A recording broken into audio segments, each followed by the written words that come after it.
for hydrogen-like system, find the magnetic moment mu n corresponding to the motion of an electron along the anti-H orbit and the ratio of magnetic and mechanical moment mu n by mn. Calculate the magnetic moment of an electron occupying the fast Bohr orbit. So इस question का जो की concept है वो है magnetic moment. Magnetic moment क्या होता है?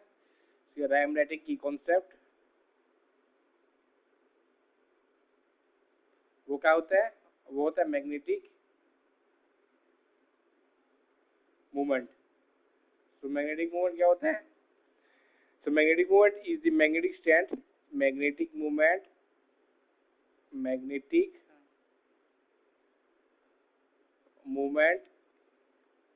is the magnetic strength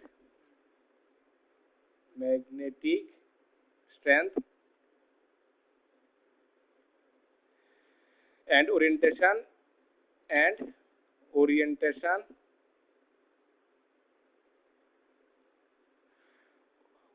of a magnet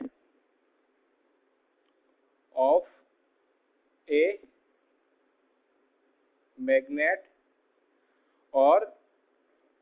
other object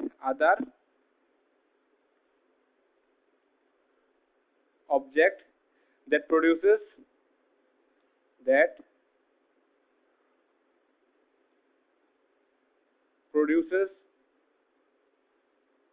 a magnetic field.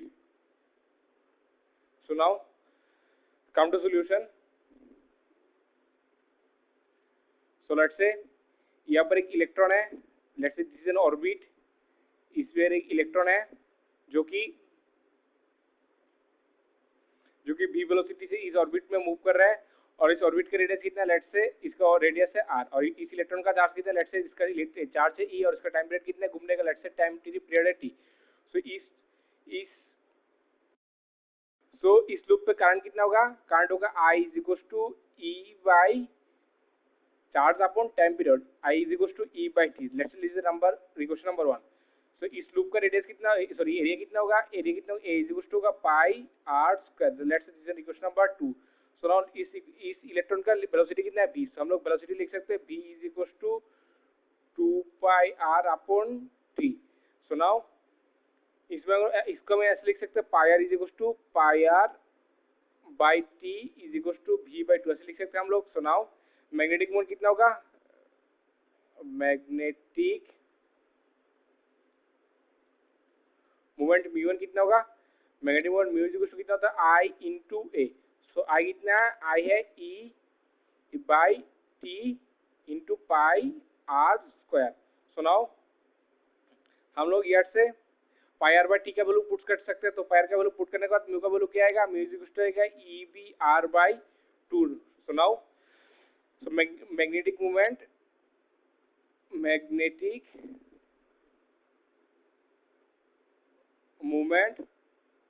For nth orbit क्या होगा? फॉर एनटीएच ऑर्बिट होगा म्यू एन होगा e b r upon 2 into एक काम करते हैं ऊपर नीचे एम से मल्टीप्लाई कर देते हैं. तो इसको हम लोग लिख सकते हैं.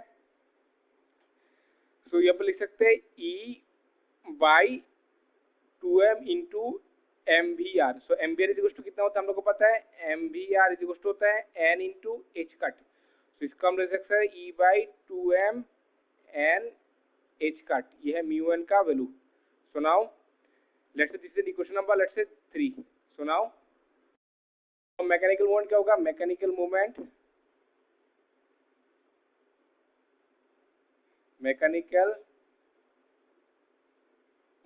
होगा m n is equal to कितना होता है mechanical moment? M b r.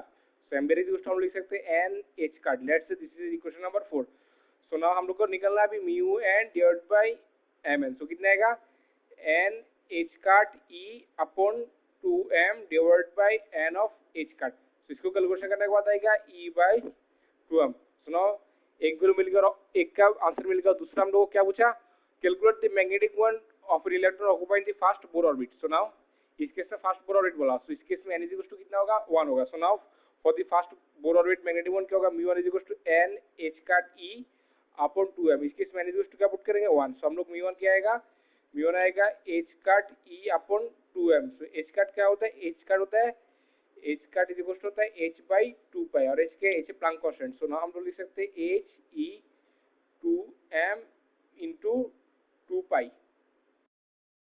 सो ना प्लैंक कांस्टेंट एच का वैल्यू कितना होता है, प्लैंक कांस्टेंट एच का वैल्यू होता है 6.62 इंटू 10 टू द पावर -34, और ई है इलेक्ट्रॉनिक चार्ज कितना होता है 1.602 into 10 to the power -19 divide by यहाँ पर होगा 4 इंटू पाई का वैल्यू होता है 3.14, और इलेक्ट्रॉन का मास कितना होता है 9.31 into 10 to the power -31 kg मिलेगा। वो मिलेगा हम लोग को mu one is equal to मिलेगा 9.27 into 10 to the power -24 ampere metre square. So I hope you understood it well. Best of luck.